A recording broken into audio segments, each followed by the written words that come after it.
분들만 서로 나누십시오. 당신을 만남이 진정한 축복입니다. 축복입니다. 예, 진짜. 그리고 정말 축복이 되셔야 됩니다. 우리 그리스도인들의 만남은 축복이 되셔야 됩니다. 축복 속에 우리가 더욱더 큰 은혜와 사랑을 나눠줄 수 있고 또 보여줄 수 있기 때문에 그렇습니다. 성경에 예수님의 탄생에 대해서 말씀을 하십니다. 근데 예수님의 탄생이 좀 보통보다 조금 더 낮은, 어떻게 보면 되게 좀 천한 그런 모습으로 이렇게 표현이 됩니다.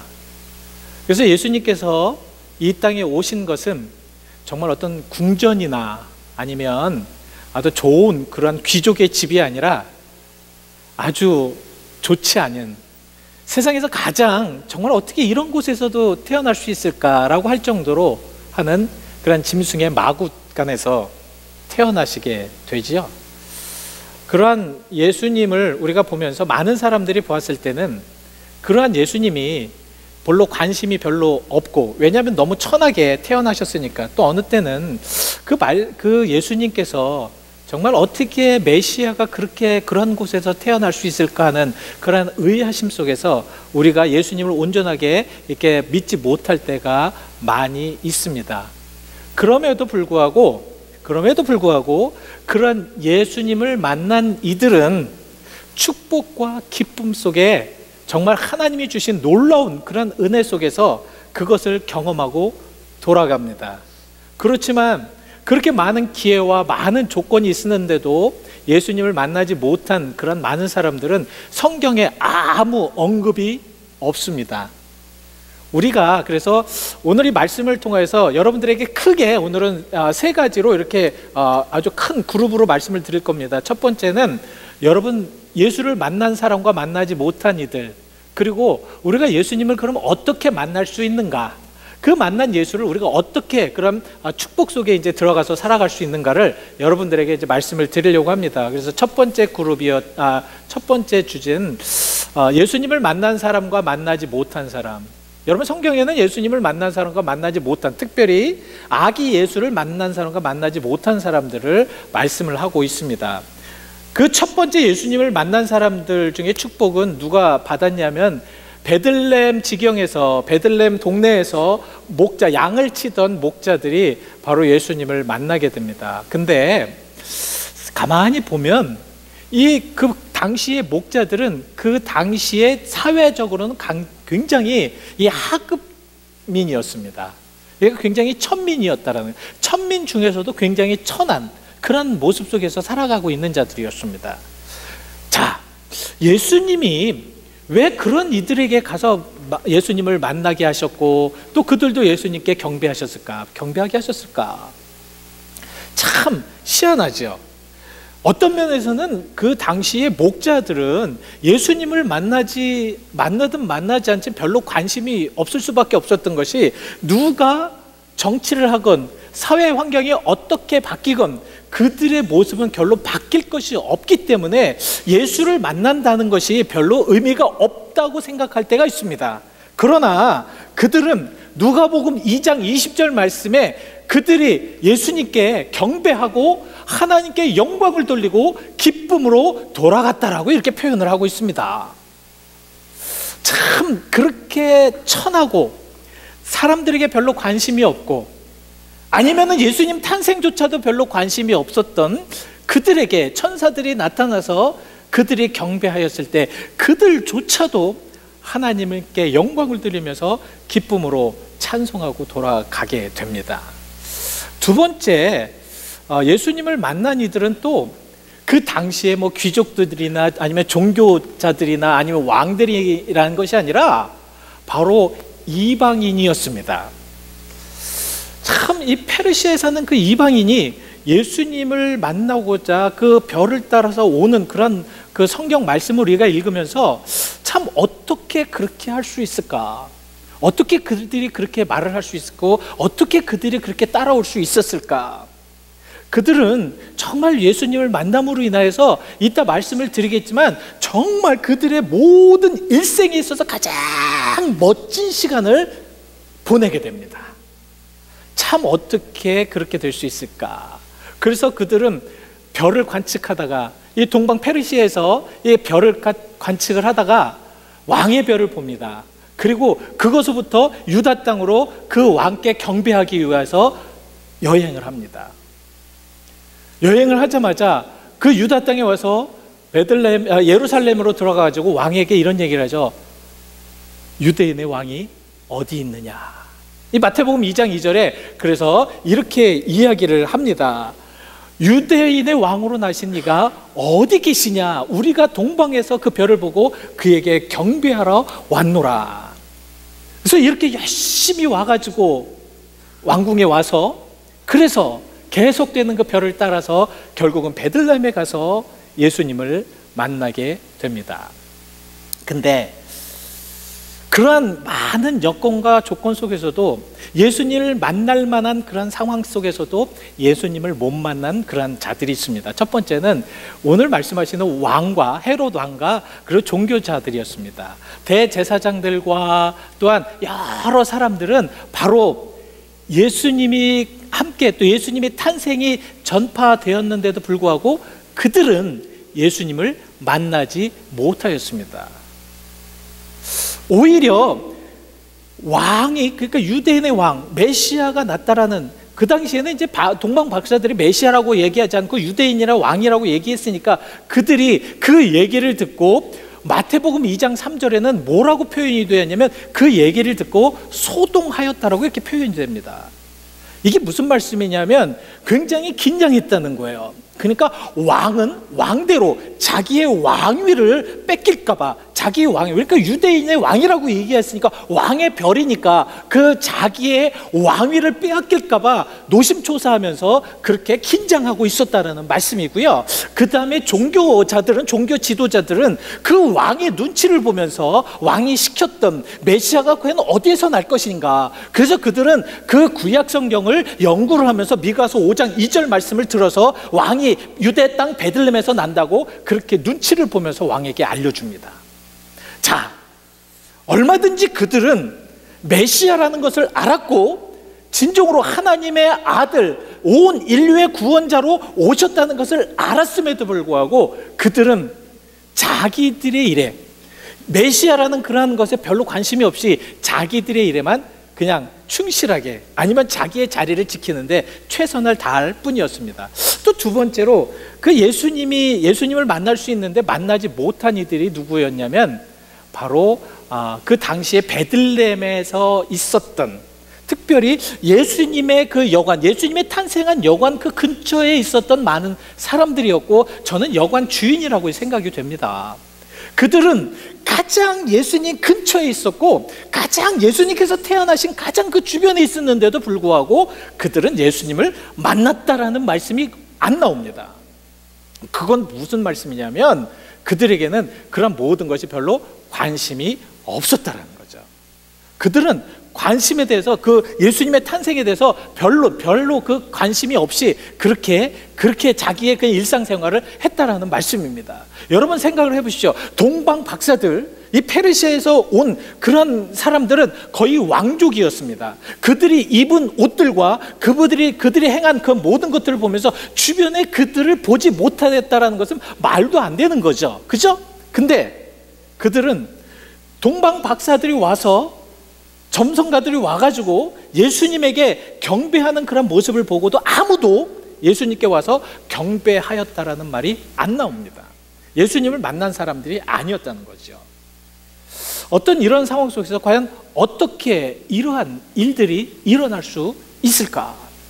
오히려 그들은 소동하였고, 그들은 그렇게 정말 하나님께 와서 경배해야 될 그런 일 속에서도 그렇게 하지 않았다는 것이죠. 그 다음에 여러분 가만히 이제 성경을 읽어보시면 누가복음 2장 7절 말씀에 이런 말씀이 나옵니다. 첫 아들을 강보에 쌓여서 구유에 누였으니 이는 여관에 있을 곳이 없음이더라. 그러니까 아기가 탄생해왔다는 것을 주변에 모를 리가 없거든요. 근데 그 아이가 말 구유에 누였다는 그런 말을 듣고 모든 이들은 그것에 무관심했다라는 말씀이죠. 그만큼 그 당시의 사람들은 예수님을 만날 수 있는 여건인데도 불구하고 주변에 아무 느낌 없이, 아무 관심 없이 아무 꺼리낌 없이 자기의 일들만, 현대를 보면서 우리들의 모습과 똑같은 모습이 아닌가 이렇게 생각이 됩니다. 자, 이러한 예수를 만나기 위해서 방법을 그래서 여러분들에게 말씀을 드리려고 합니다. 여러분, 이 말씀이 우리에겐 참 귀한 말씀이 돼야 됩니다. 왜냐하면 이 세대에도 하나님께서는 하나님의 아들 예수 그리스도를 모두가 만나기를 원하고 계시기 때문에 그렇다라는 것이죠. 그래서 예수님을 만나는 방법 첫 번째는 낮아져야 됩니다. 왜 하나님의 아들이신 천지의 주제이시고 천지 만물을 창조하신 그 하나님의 아들이 어떻게 말 구육간의 그 낮은 자리에 오셨을까? 어떻게 그런 곳에서 태어나셨을까? 저는 처음에 성경을 연구하면서 어떻게 그럴 수 있을까? 적어도 하나님의 아들이라시면 그래도 조금 좀 괜찮은데, 그래도 좀 좋은데, 아니면 왕궁. 근데 제가 그런 이제 결론을 얻었어요. 예수님께서 귀족이나 왕궁에 태어나셨다면 가난하고 못 살고 못 먹고 또 외로운 이들은 예수님을 만날 기회가 없었다는 것입니다. 가장 낮기 때문에 어느 누구든지 예수님을 만날 수가 있다라는 말씀이죠. 우리는 낮아져야 예수를 만날 수가 있습니다. 낮은 모습으로 살아가야 우리는 예수님을 만날 수가 있습니다. 세상에 우리는 교만하고 가만히 보면 예수님을 만나지 못하는 나의 모습을 보면서 우리는 정말로 예수님이 함께 계시는데도 불구하고 우리는 예수님을 만나지 못해요. 왜? 낮아질 수가 없어요. 낮아지지를 않아요. 말구육간에 오신 하나님의 아들이신 천지 만물을 창조하신 그 하나님께서 마국간에 내려오셔서 그 마국간부터 시작이 되었는데도 우리는 그런 것을 믿고 따름에도 불구하고 우리는 낮아지지를 않습니다. 그러니까 예수님을 만나지 못하는 것이라는 말씀입니다. 낮아져야 됩니다. 낮아져야 우리 하나님을 만날 수 있을 줄 믿습니다. 우리가 정말 낮아질 수 있는 방법이 무엇인가? 과연 우리가 어떻게 낮아질 수 있는가? 그건 여러분들이 한번 잘 기도하시면서 교만하지 않도록, 그래서 이 대강절에 우리가 좀 낮아지는 연습을 하기를 바랍니다. 정말 말구유에서 오신 그런 예수 그리스도를 생각하시면서 낮아지는 그런 모습 속에 하나님의 은혜는 더욱더 큰 역사하심으로 함께 하실 줄 믿습니다. 두 번째는 우리가 이제 그 주보에 뭐라고 말씀하십니까? 두 번째는 여러분들 한번 저한테 읽어주십시오. 두 번째는 뭐라고 예수님을 만나는 방법 두 번째는 순종해야 되겠다. 순종해야 되겠다. 말씀이 떨어지면 그 말씀 안에 우리가 얼마큼 순종하느냐에 따라서 예수님을 만나느냐 안 만나느냐가 결정이 됩니다. 순종하지 않으면 예수님을 만나지를 못합니다. 가만히 보면 이제 누가복음에 쭉 이제 보시면 이 누가복음에서 그 목자들에게 천사가 와서 말씀을 전합니다. 두려워하지 말라. 내가 온 백성에 미칠 큰 기쁨의 좋은 소식을 너에게 전달해 줄 것이다. 그리고 유대 땅 베들레헴에서 이제 그 모든 것들 이제 말씀을 합니다.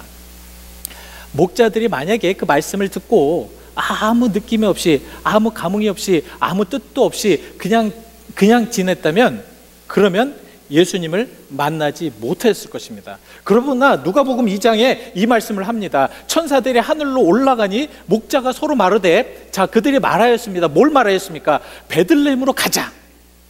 천사들이 이야기한 베들레헴으로 가자. 그래서 주께서 우리에게 알리신 바 이루어진 것을 우리가 보자 하고, 말씀이 떨어지면 그렇게 순종하고 나갈 수 있는 자들이 예수를 만납니다. 말씀이 떨어졌는데도 불구하고, 말씀이 들어갔는데도 불구하고, 말씀이 쏟아지는데도 불구하고 그 말씀에 관심이 없이 그냥 지내신다면 그 말씀은 여러분들에게 아무 의미가 없습니다. 말씀은요, 여러분들에게 순종할 때에 하나님의 역사는 그 가운데서 일어날 줄 믿습니다. 여러분, 그래서 말씀은 순종해야 됩니다. 순종을 통하여서 하나님의 역사가 일어나고요. 세 번째는 그 예수님을 만나기 위해서 그래서 마지막으로는 행해야 합니다. 여러분, 행하지 않으면 안 됩니다. 근데 참 이 행하는 데에서 문제가 많아요. 우리가 예수를 잘 믿고 예전엔 안 그러다가 예수를 잘 믿고 한번 좀 예수님답게, 예수님 믿는 사람답게 한번 생활해 보자라고 생각할 때에 그때부터 장애물이 생겨요. 정말 하나님을 잘 믿고 싶은데 하나님을 잘 믿지 못하게 만드는 그런 장애물들이 얼마나 많은지 모릅니다. 오늘 이 동방 박사들을 보면서 이 페르시아에서 여기까지 오면서 장애물은 과연 무엇일까 가만히 생각을 해보았어요. 자, 분명히 이 페르시아라는 먼 곳에서 여기까지 올 때부터 장애물이 분명히 있었을 것인데, 그 장애물의 첫 번째는 무엇이냐면, 이 유대인들은요 이 이방인들에 대해서 배타적이고 적대심이 굉장히 많았습니다. 그러니까 이 이방인이었던 그러한 유대 사람이 아니라 이 페르시아 그런 점성가들이, 박사들이 이 유대 땅으로 오면서 얼마나 많은 그러한 적대감과 이 배타심을 가질 수밖에 없었을까, 이 생각을 합니다. 물론 그들이 높은 지위에 있었기 때문에 그것이 좀 덜할지 모르겠지만, 이 유대인들의 마음에는 이미 이방인들에 대해서는 적대심과 배타적으로 밀어내려고 하는 그러한 것들이 있었다는 것입니다. 이러한 것을 이기고 예수를 만나야 된다는 것이 쉽지가 않았을 것이라는 얘기죠. 여러분, 얼마나 유대인들이 그 이방인들에게 배타적이었는가, 그것은 가끔가다 성경에도요 하나님의 말씀을 순종하지 못할 만큼 그들은 이방인들에게 배타적이었습니다. 요새 이제 여러분들이 지난달인가요? 그 우리 요나서를 끝냈죠. 생명의 삶 요나서를 끝냈죠. 요나서를 여러분 묵상하셨으면 알 겁니다. 요나서가 딱 보면, 요나가 하나님께서 이 아수르가 너무너무 죄악이 심하니까 이 요나를 보내어서 이 아수르의 니느웨로 가서 너는 그들에게 하나님의 복음, 잘못된 복음, 니네들 얼마나 잘못되어 있는 것을 좀 전하라고 이야기합니다. 근데 요나가 그 말을 듣고 1장 3절에 이렇게 이야기를 합니다. 요나가 여호와의 얼굴을 피하려고 일어나. 왜 피하려고 하셨는지 아십니까? 왜 피하려고 했겠어요? 왜 요나가 쓸데없이 저렇게 피하려고 했겠습니까? 왜 그러냐면, 요나는 이방인들에게 복음이 전해지는 것을 싫어했습니다. 원치를 않았다는 거예요. 아수르가 멸망당하는 것은 자기들의 일이 아니라 바로 하나님께서 역사하시지만 자기는 원치 않았다라는 말씀입니다. 그래서 다시스로 도망을 하게 됩니다. 이렇게 배타적이었어요. 누군가가 정말 이방인들이 잘 되고 복음이 들어가서 그들이 회개하고 구원을 받는 부분에 대해서 그들은 별로 원치를 않았다는 거죠. 이 동방에서 온 박사들이 그러한 모든 것을 다 무너뜨리고 지금 유대 땅으로 왔다라는 거죠. 그것도 헤롯궁으로 들어갑니다. 헤롯궁으로 들어가서 하나님의 아들, 과연 유대의 왕이 어디 있느냐 이렇게 물어봅니다. 두 번째로는, 이거는 저에게 참 이제 숙제였습니다. 왜 그랬냐면, 어떻게 동방에서 박사들이 이 아기, 아무리 이제 별이지만, 왕의 별이라고 하지만 이 점성가들이 그곳에부터 이 예루살렘까지 올 수 있었을까? 여러분, 사막 여행을 안 해보셨죠? 사막의 여행들은 참 힘듭니다. 보통 힘든 게 아니에요. 특별히 제가 이제 사막에서 오래 살았잖아요. 근데 이 사막에 이렇게 여행을 하기 위해서는 정말 어렵습니다. 걷기도 어렵고 무엇을 타도 어렵고, 그러니까 차를 타고 다녀도 어려워요. 왜냐하면 사막의 그 뜨거운 햇빛이 너무 고통을 주고 힘들게 하기 때문에 그렇다는 거죠. 근데 이 유대를 위하여서 유대 땅에 이 지금 동방 박사들, 페르시아의 그 점성가들이 지금 그곳에서부터 옵니다.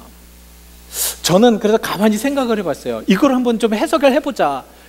동방 박사들이 과연 믿음이 있어서 그랬을까? 저는 그렇게 생각하지 않았습니다.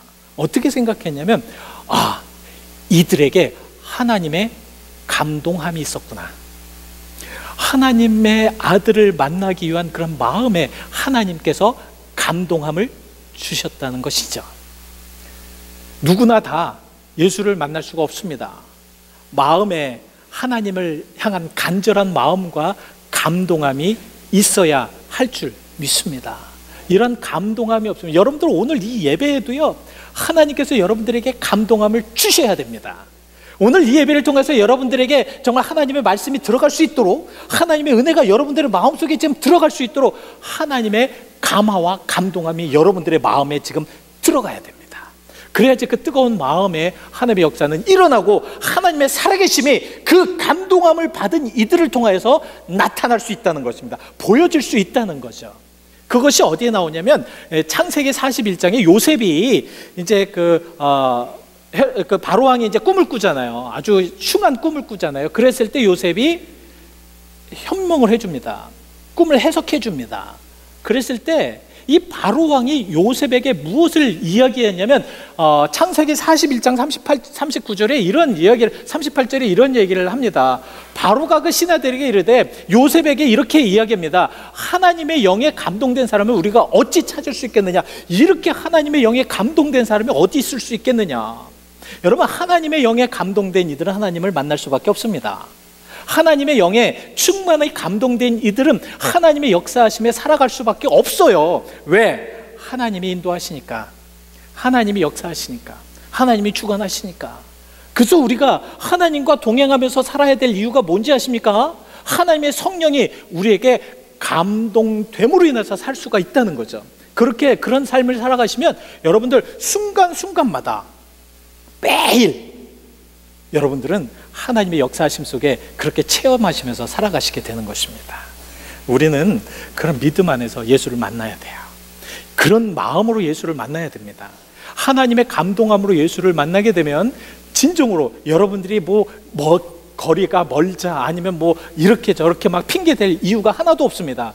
감동을 통하여서 하나님은 역사하시고 그 역사를 통해서 하나님은 우리를 통하여 일을 하시기 때문에 그렇다는 것이죠. 자, 이제 마지막 세 그룹의 이제 마지막 그룹은 무엇이냐면, 그러면 우리가 예수를 만난 축복이라고 하는데 오늘 본문을 통해서 예수를 만난 축복을 어떤 축복이 과연 예수를 만난 축복인가? 여러분, 오늘 딱 보면 예수를 만난 축복이 별로 안 나오는 것 같아요. 그죠? 여러분들 오늘 본문을 보시면서 과연 예수를 만난 축복이 어디에 있습니까? 어디에 써 있습니까? 여러분 발견하겠습니까? 오늘 이게 그 말씀을 딱 읽으시면서 예수를 만난 축복이 여기 있다고 하는데 과연 어디에 예수를 만난 축복이 있는가? 저는 이곳 안에서도 이 동방 박사들이 정말 예수를 만난 그 만남 속에서 축복이 엄청나게 많았는데요. 그 중에서 전 세 가지, 많은 중에서 세 가지만 여러분들에게 말씀을 드리려고 합니다. 첫 번째는 기뻐하는 축복을 받았다. 기뻐하는 축복을 받았다. 오늘 여러분들 한번 본문을 한번 보시기 바랍니다. 본문을 보셨을 때 10절 말씀에, 오늘 본문 10절 말씀에 뭐라고 말씀합니까? 자, 그들의 별을 보고 매우, 이제 그 별을 보고 예수 그리스도께서 이제 탄생하신 그런 별을 딱 보면서 이제는 예수님께서 그곳에 계시다는 걸 알고 나서 그들이 뭐 했습니까? 매우 크게 기뻐하고 기뻐하였더라. 매우 크게 기뻐하고 기뻐하였더라. 그러니까 이 기쁨이 매우 기뻤고요, 크게 기뻤고, 기쁨도 한 번의 기쁨이 아니라 기뻐하고 기뻐했다는 거죠. 이게 무엇입니까?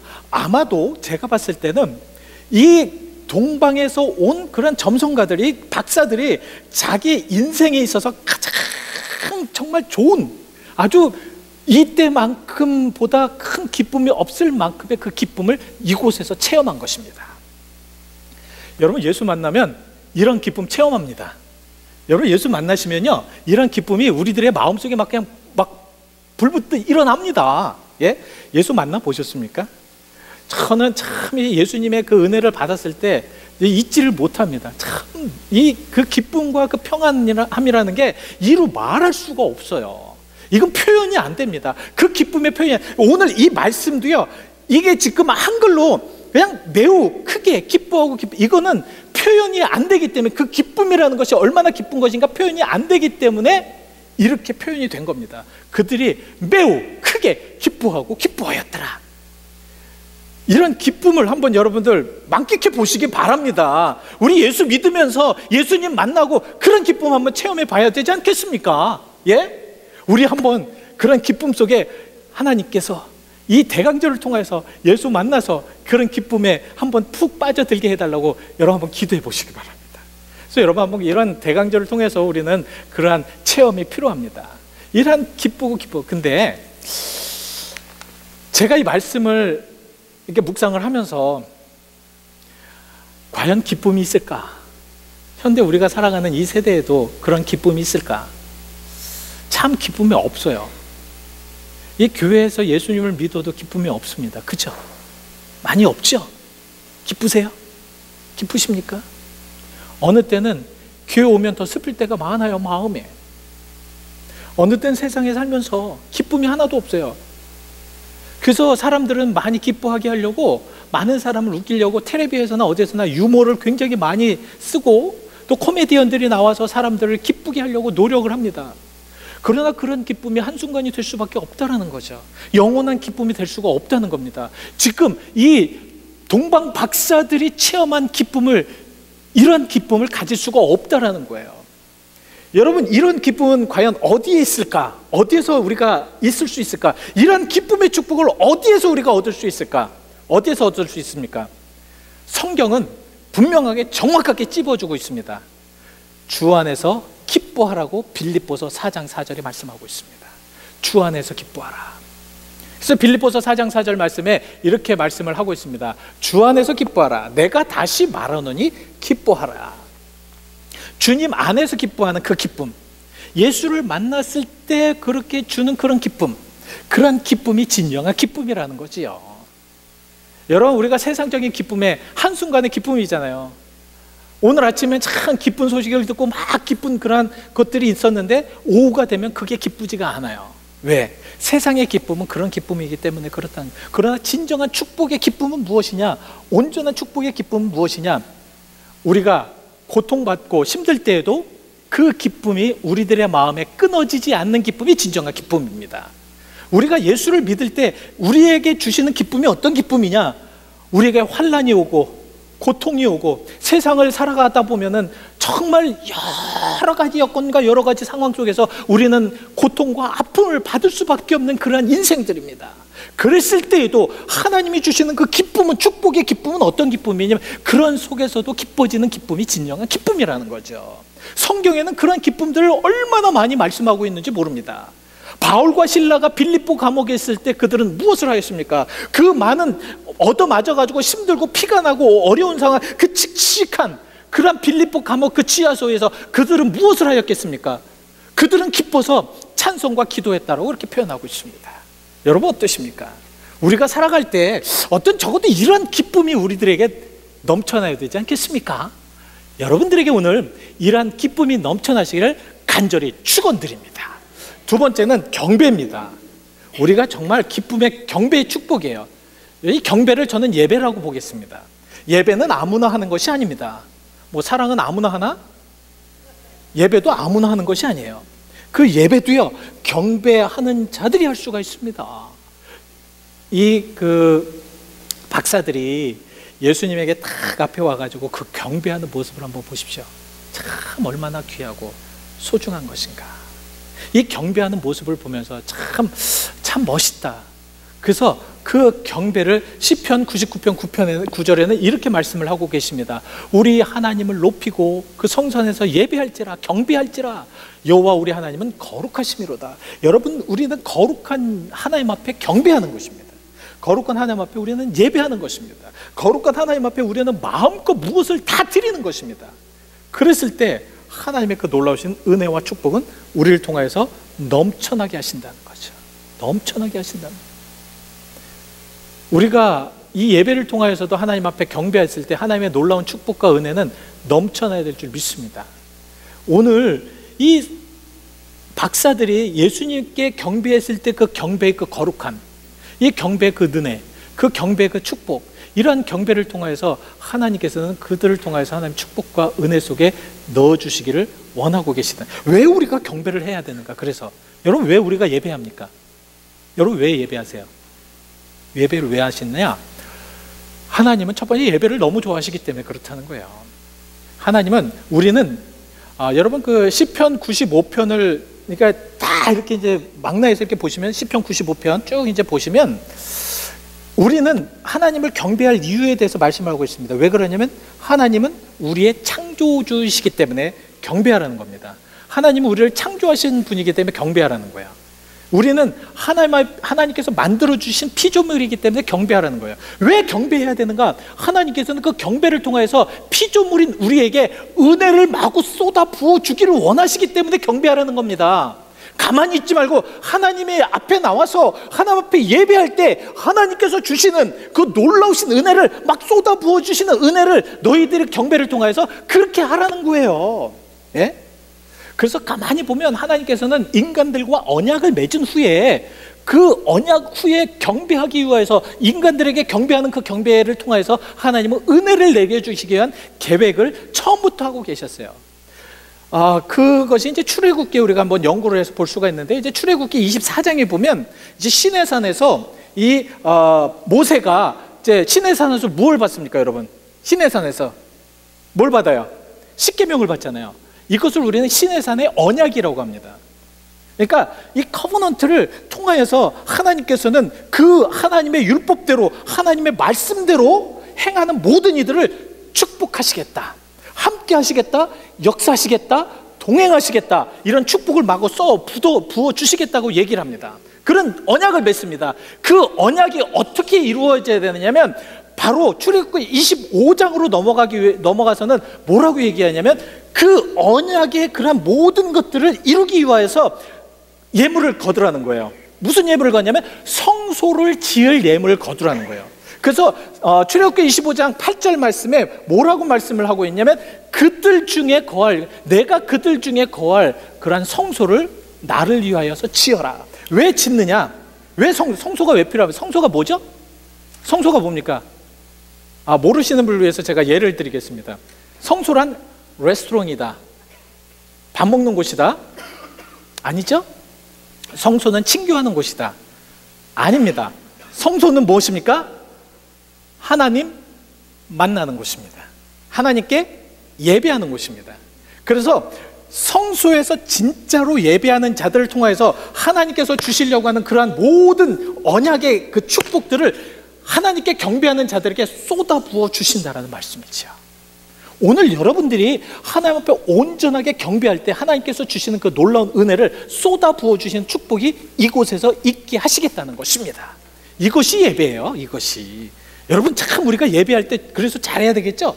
예배를 통해서 여러분들이 하나님 만나고 돌아가시지 못한다면 그 예배는 아무리 훌륭하고 아무리 좋은 그런 설교와 아무리 좋은 프로그램이 있다고 하여도 그것은 소용이 없다. 진정한 예배는 하나님을 경배하면서 만나는 예배다. 오늘 그래서 여러분들 그 말씀을 보십시오. 오늘 이제 그 본문 말씀의 마지막 다음 말씀에 마태복음 2장 12절 말씀에 뭐라고 말씀을 하고 있냐 하면 그들이 누구에게 경배하였다고 말씀을 하고 있습니까? 누구에게? 아니군요. 예.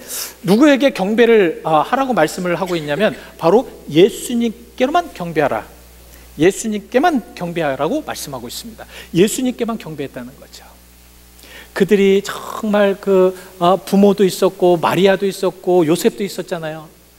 그 아들의 낳느라고 얼마나 고생하였고 이곳에까지 와서 얼마나 힘드셨습니까? 그러면서 그들이 동방박사들이 예물을 그 부모들에게 주면서 참 수고하셨습니다, 당신 사랑합니다, 존경합니다 하면서 그들에게 경배하지 않았습니다. 오직 경배하는 이는 누구? 예수 그리스도께 경배했다고 오늘 말씀을 하고 있습니다. 그것이 바로 오늘 그 11절에 말씀을 하고 있습니다. 엎드려 아기께 경배하였다. 엎드려 아기께 경배하였다. 엎드려 아기께 경배하였다. 이 경배를 통해서 하나님께서는 그 모든 박사들에게 은혜를 부어 주셨을 줄 믿습니다. 자, 마지막으로 드려지는 축복입니다. 드려지는 축복. 우리는 여러분 신앙생활하면서 잘 생각해 보세요. 우리는 축복을 무엇이라고 생각만 하냐면 받는 것만 다 축복이라고 생각을 해요. 그죠? 하나님 앞에 물질의 축복을 받고 건강의 축복을 받고 이제 은혜의 축복을 받고 이렇게 해서 그냥 풍성하게 받는 것만 축복이라고 생각을 합니다. 그러나 진정한 축복은 무엇이냐면 드려짐의 축복입니다. 우리 하나님께 드려지는 축복, 하나님께 올려드리는 축복, 이러한 것이 진정한 축복이라는 것이죠. 왜냐하면 받는 축복은 우리가 이 세상에 살면서 그 평안과 쉼을 얻어서 살 수 있지만 드려지는 축복은 우리가 영원토록 그것을 가질 수 있는 축복이기 때문에 그렇다라는 말씀입니다. 그래서 하나님께서는 역대상 말씀을 통하여서 무엇이라고 16장 29절을 통해서 우리에게 무엇이라고 말씀을 하고 있냐면, 하나님께 올 자들은 재물을 들고 그 앞에 들어가라. 왜 들어가냐면 아름답고 거룩한 것으로 여호와께 경배해야 되기 때문에 그렇다는 거죠. 왜 여호와께 저렇게 예물을 가지고 경배하면서 들어가야 되느냐면, 그러한 예물을 통해서 하나님은 그들에게 놀라운 축복을 해주시는데, 그 축복이 무엇이냐면 이제는 후에 퓨처에 가질 수 있는 축복을 예비하신다는 거죠. 여러분들 분명히 알아두십시오. 지금 하나님께서 주시는 축복, 예를 들어서 우리에게 뭐 많은 건강과 아니면 행복과 즐거움과 이런 것을 주시는 축복은 우리가 이 땅에서 누려야 될 그런 아름다운 쉼의 축복이지만, 지금 우리가 드려짐의 축복, 이 지금 동방에 오신 박사들이 황금과 유향과 몰약을 가지고 그 먼 곳에서 그걸 갖고 오느라고 얼마나 힘들었겠어요. 그러니까 하나님께서 드려지는, 자발적으로 드려지는 그러한 축복에 대해서는 하나님께서 기억하신다는 거죠. 그러한 것들을 예수님께서는 무엇이라고 말씀을 하고 있냐면, 너희 재물을 땅에 쌓아놓지 말라. 어디에다 쌓아놓으라고 합니까? 어디에다 쌓아놓아야 돼요? 하늘나라에 쌓아놓으라고 말씀하고 계십니다. 이거 마태복음 6장 20절에 그래서 이렇게 말씀을 하고 있습니다. 너희를 위하여 보물에 어디에다 쌓아두라? 하늘에 쌓아두라. 우리의 보물을 하늘에 쌓아두는 방법이 무엇이냐면 하나님께 드리는 것입니다. 이 가만히 보면 우리가 그래서 그 교회에서 여러분들 참 오해를 많이 하셔요. 그 교회가 이제 뭐를 검축을 한다든가 이랬을 때 이런 말씀을, 메시지를 많이 합니다. 근데 여러분 이렇게 생각하십시오. 내가 자발적으로 어떤 방법이나 어떤 여건이나, 그리고 그 예물이 어떻게 쓰여진 것은 그 하나님께서 하시고 또 뭐 어떤 다른 세상적으로 하는 건 모르겠습니다. 그러나 하나님께 온전하게 바쳐진 예물은요, 하나님께서 하늘나라의 보물로 여러분들 위해서 쌓아놓으실 줄 믿습니다. 우리가 그런 믿음을 가지고 살아야 돼요. 그래서 어떻게 써요? 이것은 상관하지 마십시오. 그냥 하나님께 마음껏 드리십시오. 그랬을 때 하나님께서는 아름답게 여러분들을 위해서 쌓아놓으실 줄 믿습니다. 자, 오늘 말씀이 이제 끝났습니다. 자, 첫 번째, 이제 예수님을 만난 이들과 만나지 못한 이들. 만난 사람들은 누구라고요? 목자들과 이방인들, 이러한 자들을 통해서 하나님께서는 많은 그 은혜를 주셨습니다. 그리고 만나는 방법, 첫 번째는 낮아져야 된다. 두 번째는 우리가 순종해야 되겠다. 그죠? 세 번째는 우리가 행해야 되겠다. 그리고 그 축복은 뭐라고요? 첫 번째 축복, 이럴 때는 저를 보지 마시고 주를 보시는 것이 답 나오기가 빠릅니다. 저를 쳐다보면 답은 없습니다. 자, 무슨 축복? 기쁨의 축복. 기쁨의 축복, 그죠? 두 번째는 무슨 축복? 경배의 축복. 경배는 아무나 하는 것도 아니고 우리 하나님이 드려질 때 아름답게 그렇게 결론나오는. 마지막 세 번째는 무슨 축복? 드림의 축복, 드려짐의 축복, 바침의 축복. 이런 축복 속에 여러분이 대강절에는요, 한번 이렇게 한번 행해 보시길 바랍니다. 올해는 내가 나의 시간도 하나님 앞에 바쳐서 꼭 하나님의 일을 통하여서, 교회에서가 아니라 하나님의 일을 통해서 내가 영광을 되겠다, 하나님의 영광이 되겠다, 그렇게 하시는 분에게는 분명히 하나님께서는 그런 축복을 통해서 여러분들에게 분명히 체험시키실 줄 믿습니다. 기독교는 체험의 종교입니다. 체험하시지 않으면 아무 의미가 없어요. 체험하셔야 될 줄 믿습니다. 체험하심 속에 하나님의 역사는 여러분 통해서 놀랍게 축복 가운데 넘쳐날 줄 믿습니다. 기도하시겠습니다. 하나님 감사합니다. 오늘